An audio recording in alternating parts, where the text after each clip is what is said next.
Good morning dear students. Online class में आपका हार्दिक अभिनंदन है। आइए इस लेक्चर में हम चर्चा करेंगे आज BA part third year subject अपना ड्राइंग और ये लेक्चर नंबर है 69।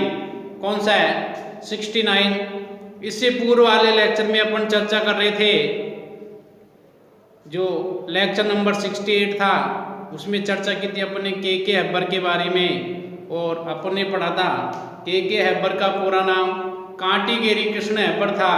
इनका जन्म 1912 ईस्वी में कर्नाटक के उडुपी के पास में कांटीगेरी नामक एक स्थान है, वहाँ पर उनका जन्म हुआ। और इनका जन्म तुलु भाषी ब्राह्मण परिवार में हुआ था। इनके पिताजी एक मूर्तिकार थे जो गणेश जी की मूर्तियां बनाने में विशेषज्ञ थे। और बचपन से ही के हैबर का रुझान किसकी तरफ था? कला की ओर था। किशोरावस्था में एक बार जब ये छोटे थे यानी किशोरावस्था में थे, तब इन्होंने प्रसिद्ध चित्रकार राजा रविवर्मा का एक चित्र था और चित्र का नाम था सरस्वती। उस सरस्वती चित्र की प्रतिकृति इन्होंने अपने घर की दीवार पर बनाई और यहीं से उन्हें चित्रकला सीखने के लिए एक विश्वास उत्पन्न हो गया था कि मैं भी जरूर एक आर्टिस्ट बन सकता हूँ। तो वहीं से इन्होंने प्रण कर लिया कि क्यों नहीं मैं भी अच्छी अच्छी पेंटिंगें बनाऊं और राजा रविवर्मा की तरह फेमस हो जाऊं।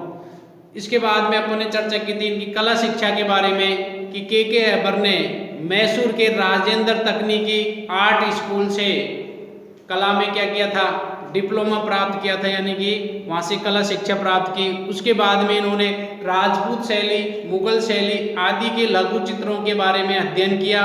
जीवन के भारी विरोधों के कारण भी इन्होंने सृजनता को जारी रखा। और इसके बाद में ये कहाँ गए? मुंबई आ गए। कहाँ? मुंबई आ गए। कर्नाटक से मुंबई आ गए। मुंबई में आकर इन्होंने जीवन यापन करने के लिए एक प्रसिद्ध फोटोग्राफर के स्टूडियो में यहाँ पर कार्य किया।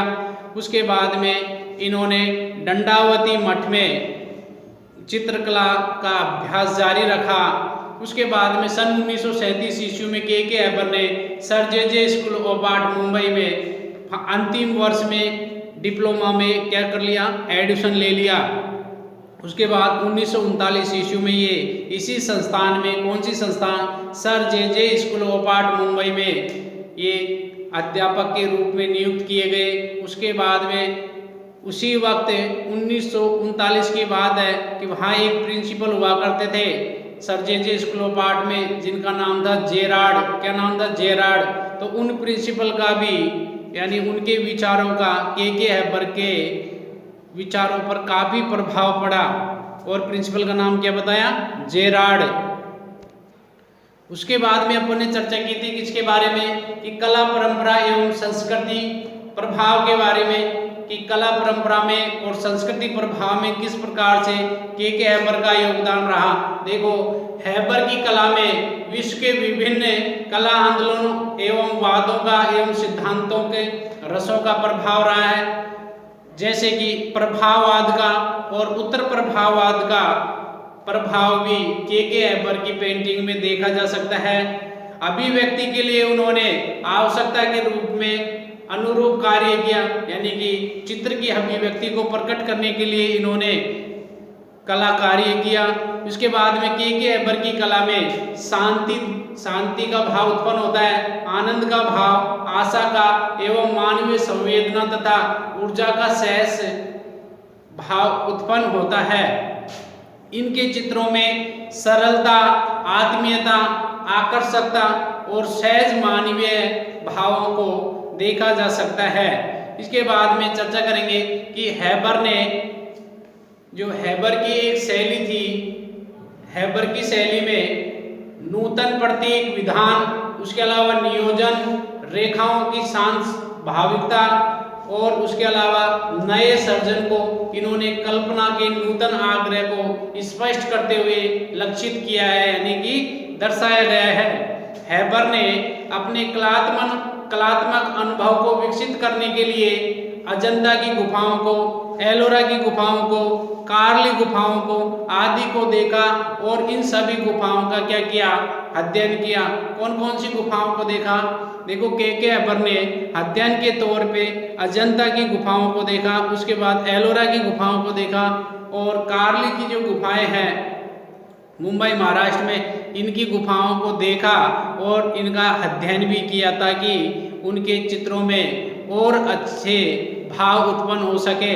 1960 में हैबर के चित्रों की all India fine art and craft society, जिसका शॉर्ट में नाम है आईफैक्स, क्या नाम है? आईफैक्स। 1960 की बात है। 1960 ईस्वी में हैबर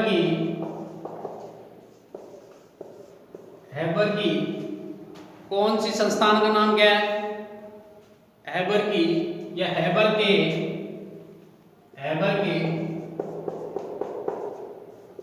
चित्रों की प्रदर्शनी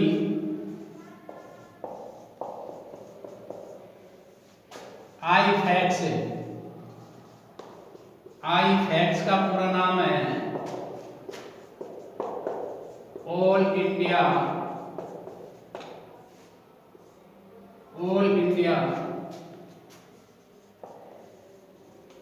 fine art and crafts society.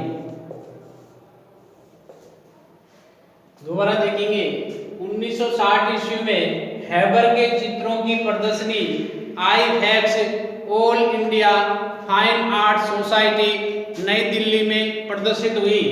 कहां पर है आईफैक्स? नई दिल्ली में प्रदर्शित हुई, यानी कि नई दिल्ली में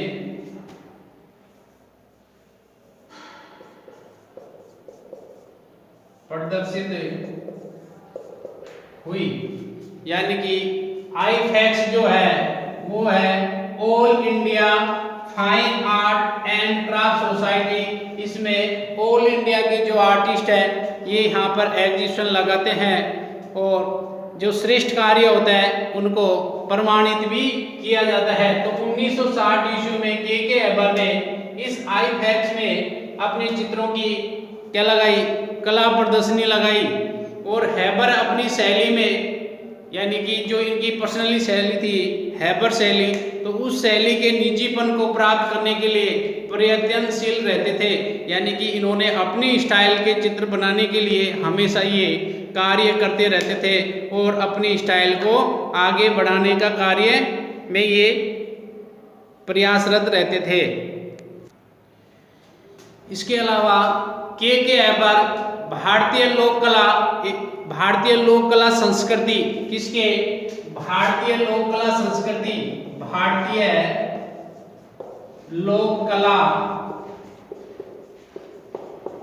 संस्कृति। तो के हैबर भारतीय लोक कला संस्कृति व चिंतन के अध्येता थे।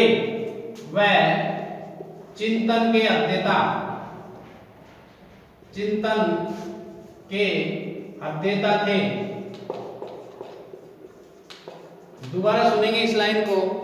बात चल रही है के हैबर की, तो के हैबर भारतीय लोक कला संस्कृति और इसके अलावा चिंतन के अध्येता थे, यानी कि भारत के अंदर जो लोक कला संस्कृति है उसके बारे में ये सोचते रहते थे और उनसे संबंधित अपने चित्रों में भाव उत्पन्न करते थे। इसके बाद इनके चित्रों में भारतीयता के दर्शन होते हैं। जो इनके चित्र बने हुए थे उनके समस्त चित्रों को देखकर इनके चित्रों में भारतीयता के दर्शन होते हैं। किसके? भारतीयता के दर्शन होते हैं इसमें, इनके चित्रों में। इसके बाद में इन्होंने कुछ प्रमुख शोध पत्र भी लिखे थे, उसके बारे में अपन चर्चा करेंगे।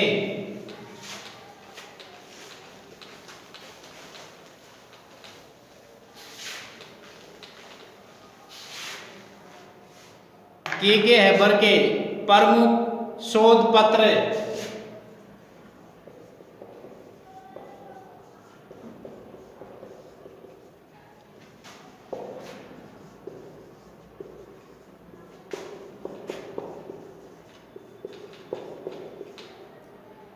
इनके प्रमुख शोध पत्र इन्होंने यानी कि कुछ शोध पत्र लिखे थे, तो उनमें कौन कौन से थे? देखो, पहला था लाइफ ऑफ आर्ट। कौन सा था? Life of art. Life of art.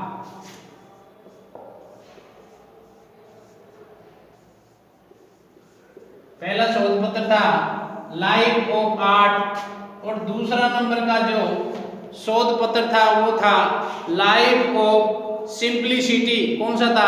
Life of simplicity.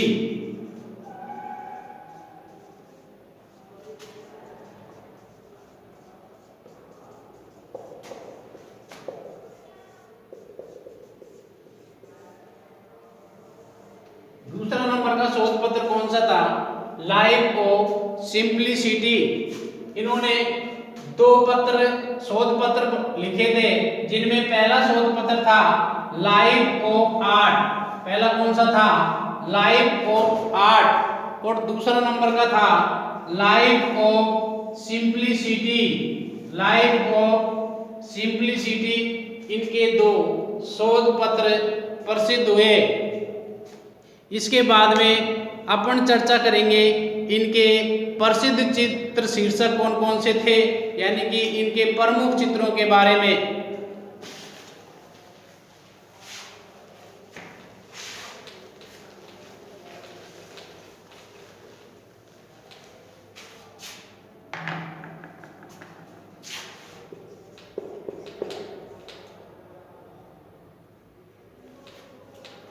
के हैबर के प्रमुख चित्रों के बारे में अपन चर्चा कर रहे हैं कि इन्होंने अपनी लाइफ में कौन कौन से प्रसिद्ध चित्र बनाए। देखिए, सबसे पहले लेते हैं अपन इमारत बनाने वाले मजदूर। कौन सा? इमारत बनाने वाले मजदूर। कौन सा? इमारत बनाने वाले मजदूर नामक एक चित्र बनाया इन्होंने। इसके बाद में बनाया किसान। कौन सा? इसके बाद में बनाया किसान।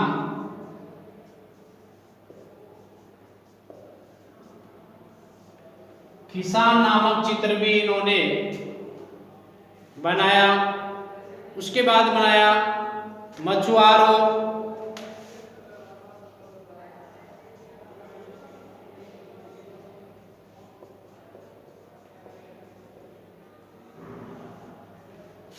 मछुआरों को भी इन्होंने बनाया। मछुआरों के बाद बनाया इन्होंने फल बेचने वाले। कौन सा? फल बेचने वाले।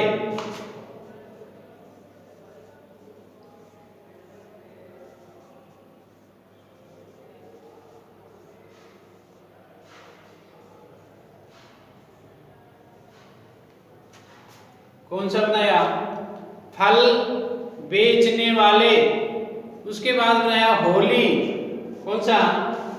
होली। भारतीय त्योहारों में आती है होली।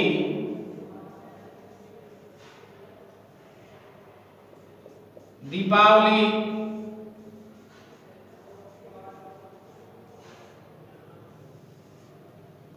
होली, दीपावली। और उसके बाद इन्होंने अजंता के चित्रों को भी देखा था, तो वहां जाकर उनका अध्ययन भी किया। तो इनके चित्र का शीर्षक हो जाएगा अजंता।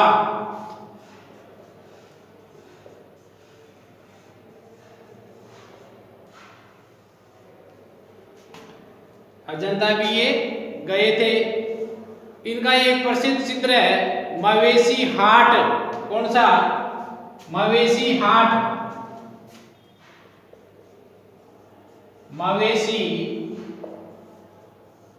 हाट। मवेशी यानी पशुओं को कहते हैं, गाय भैंसों को, और हाट यानी होता है बाजार। तो ये जो पशुओं का जो बाजार लगता है, जिसको पशु हटवाड़ा बोलते हैं, तो वो ही है मवेशी हाट। यानी कि पशुओं का जो बाजार होता है उसको बोलते हैं, क्या बोलते हैं? मवेशी हाट बोलते हैं। इसके बाद में इन्होंने बनाया परवा है। कौन सा? परवा है। परवा नामक चित्र भी इनका प्रसिद्ध चित्र रहा है। और परवा के बाद में इन्होंने बनाया पर्वत धारा। कौन सा? पर्वत धारा। पर्वत धारा नामक का चित्र भी इनका प्रसिद्ध चित्र रहा है। पर्वत धारा के बाद श्रद्धा। कौन सा? श्रद्धा। श्रद्धा नामक चित्र भी इनका फेवरेट चित्र रहा है। उसके बाद अज्ञात की ओर। कौन सा चित्र? अज्ञात की ओर। अज्ञात की ओर।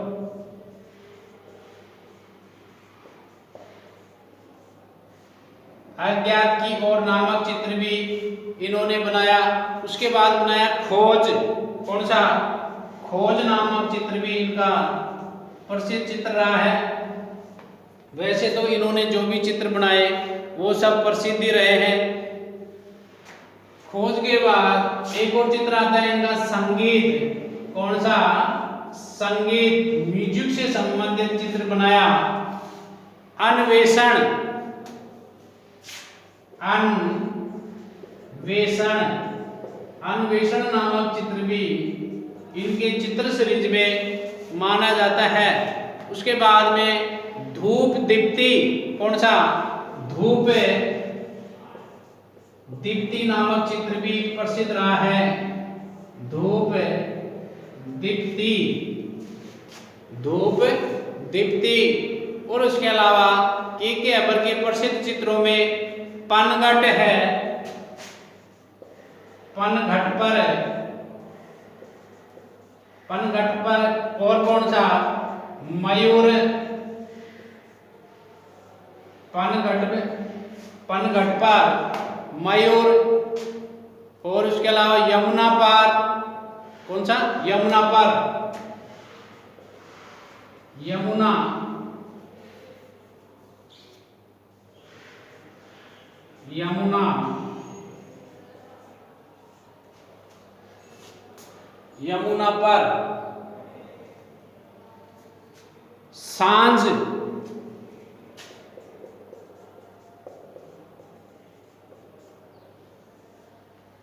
यमुना पर सांझ नर जीवन।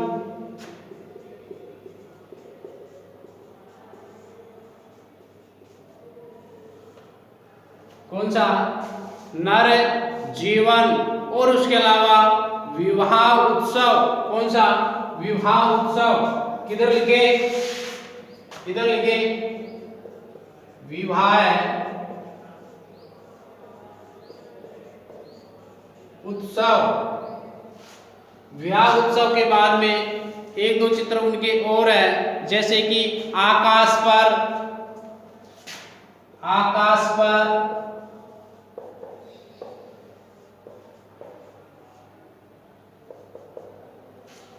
आकाश पर नामक भी इनका एक चित्र शीर्षक था। और सुनहरे और लाल जाड़े की रात। सुनहरे और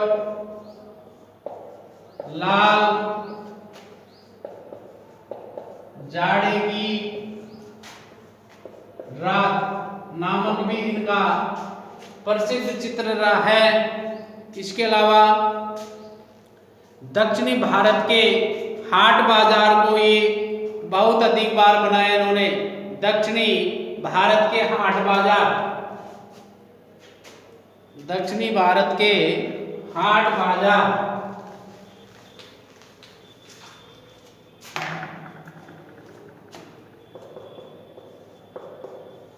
दक्षिणी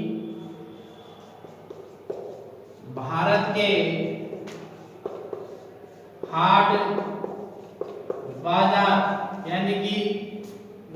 मेला लगता है बाजार में, डिस्काउंट में माल बेचते हैं, वो हाट बाजार वाले दृश्य भी इन्होंने बहुत अधिक बनाए। उसके बाद में कुछ रेखा चित्र भी इन्होंने अपने जीवन में बनाए थे। रेखा चित्र इधर लिख देता हूं। रेखा चित्रों में कौन कौन से हैं जो आपने सबसे अधिक बार पढ़ा होगा? इनके चित्र का नाम, जैसे ही इनका नाम आता है तो इनके उस चित्र का नाम जरूर आपके माइंड में आ जाता होगा। और जो है मुर्गों की लड़ाई, कौन सा है? मुर्गों की लड़ाई। मुर्गों की लड़ाई नामक इनका प्रसिद्ध रेखा चित्र में माना जाता है और ये चित्र इनका बहुत अधिक फेवरेट रहा है। इसके अलावा धान कूटते हुए, कौन सा? धान कूटते हुए, धान कूटते हुए आदि इनके प्रमुख रेखा चित्र में माना जाता है। तो आइए एक बार चर्चा करते हैं अपन इनके प्रमुख एवं प्रसिद्ध चित्रों के बारे में कि के हैबर के प्रसिद्ध चित्र कौन कौन से रहे हैं। देखिए किधर से चालू करें बताओ? इधर से ले लेते हैं। कौन सा है? सुनहरे और लाल जाड़े की रात। सुनहरे और लाल जाड़े की रात नामक इनका प्रसिद्ध चित्र है। उसके अलावा आकाश पर, कौन सा? आकाश पर विवाह उत्सव नामक चित्र भी इन्होंने बनाया जो काफी अच्छा चित्र था। उसके अलावा मवेशी हाट नामक चित्र भी इनका प्रसिद्ध चित्र रहा है। प्रवाह है, पर्वत धारा, श्रद्धा, अज्ञात की ओर खोज। इसके अलावा और प्रसिद्ध चित्रों में दक्षिणी भारत के हाट बाजारों को भी इन्होंने चित्रित किया। इमारत बनाने वाले मजदूर, किसान, मछुआरे, फल बेचने वाले, होली, दीपावली, अजंता, संगीत, अन्वेषण, धूप दीप्ति, पनघट पर, मयूर, यमुना पर, सांझ, नरजीवन और उसके अलावा इनके प्रमुख रेखा चित्र हैं जिनमें रेखा चित्रों में मुर्गों की लड़ाई और धान कूटते हुए ये इनके प्रमुख रेखा चित्र है। आपको इनके चित्रों के बारे में समझ में आ गया होगा और यदि इन्हें एक दो बार और पढ़ लिया जाए तो आपको ये याद हो जाएंगे। तो वापस से एक बार इनके चित्रों को अपन पढ़ते हैं। देखिए पहले पढ़ते हैं इनके रेखा चित्र। इनके रेखा चित्र कौन कौन से हैं तो एक बार मैं बोलूँगा, उसके बाद आप भी उसको साथ के साथ में बोलेंगे, क्योंकि अभी मेहनत कर लेंगे तो बाद में एग्जाम टाइम में इतनी मेहनत करने की कोई आवश्यकता नहीं रहेगी। और आप भी इनको नोट्स के रूप में बना लेना और लिख लिख कर इनको याद करना, और आप एग्जाम के टाइम देखेंगे कि आपको ये सारे चित्र जैसे के हैबर का नाम आता है तो ये सब आपको याद आने लग जाएंगे। चलो प्रारंभ करते हैं। सबसे पहले पढ़ते हैं इनके रेखा चित्रों के बारे में। रेखा चित्रों में है मुर्गों की लड़ाई। किसकी लड़ाई? मुर्गों की लड़ाई। इस चित्र में यानी कि दो मुर्गे होते हैं, वो आपस में फाइटिंग करते हैं यानी लड़ाई करते हैं। एक मुर्गे ने दूसरे मुर्गे को पटक लगा दी यानी कि गिरा दिया, और जो मुर्गा गिरा था उसके चोट आ रही है, उसके पंखों से क्या ब्लड निकल रहा है, और चारों तरफ लोग बाग देख रहे हैं यानी कि आम जनता उन मुर्गों की लड़ाई को देख रही है। तो इस प्रकार से ये के अकबर ने कल्पना करके ये चित्र बनाया और इनका ये चित्र काफी प्रसिद्ध हुआ। तो कौन सा आगे का चित्र? मुर्गों की लड़ाई और धान कूटते हुए, यानी कि जब किसान के खेत में फसल पक कर तैयार हो जाती है तो किसान उसे काट लेता है और खलिहान में उसे डाल देता है। डालने के बाद में अभी तो थ्रेसर मशीनें चल गई, काफ़ी सारे यंत्र चल गए, मशीनें, लेकिन पहले के ज़माने में क्या हुआ करता था, पहले लोग खलिहान में इसे डालकर और बड़े बड़े डंडे लेकर उस धान को क्या करते थे, कूटते थे। उसके बाद में उसमें जो वेस्ट मटेरियल होता था उसे साइड में कर लिया जाता था और बाकी रास को सही सुधार करके बोरियों में भर के अपने घरों में रख लेते थे। तो वो है धान कूटते हुए। उसके बाद दक्षिणी भारत के हाट बाजार, बोलो आपके साथ के साथ में, दक्षिणी भारत के हाट बाजार, इमारत बनाने वाले मजदूर, किसान, मछुआरों, फल बेचने वाले, होली, दीपावली, अजंता, संगीत, अन्वेषण, धूप दीप्ति, पनघटपर, मयूर, यमुना पर, सांझ, नरजीवन, सुनहरे और लाल जाड़े की रात, आकाश पर, विवाह उत्सव, मवेशी हाट, प्रवाह है, पर्वत धारा, श्रद्धा, अज्ञात की ओर, और ये खोज आदि इनके प्रसिद्ध एवं प्रमुख चित्र रहे हैं। इसके अलावा कुछ और भी चित्र हैं जो मैं आपको स्क्रीन पे दिखा रहा हूं।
आपने देख लिए इनके प्रसिद्ध चित्र। तो ये सारे चित्र इन्होंने अपने कला जीवन, अपनी कला यात्रा के दौरान बनाए थे। और इन्होंने चित्र बनाने से पूर्व उस चित्र का लेआउट बनाते, प्रारूप, और पेंसिल से पहले उसका अभ्यास करते, उसके बाद में उसमें कलर भर के उसे अच्छा बना लेते थे। और इसके बाद में अब पढ़ेंगे अपन इनकी कला विशेषताएं एवं रंग योजना के बारे में, लेकिन ये पढ़ेंगे नेक्स्ट लेक्चर में। आप बने रहिए और इसी प्रकार से आप अध्ययन करते रहे। अब मुझे दीजिए आप जाने की इजाज़त। मिलते हैं नेक्स्ट लेक्चर में। आप अपने घर पर सुरक्षित रहे, मस्त रहे, स्वस्थ रहे और अपने कार्य में व्यस्त रहे। जय हिंद, जय भारत, भारत माता की जय हो।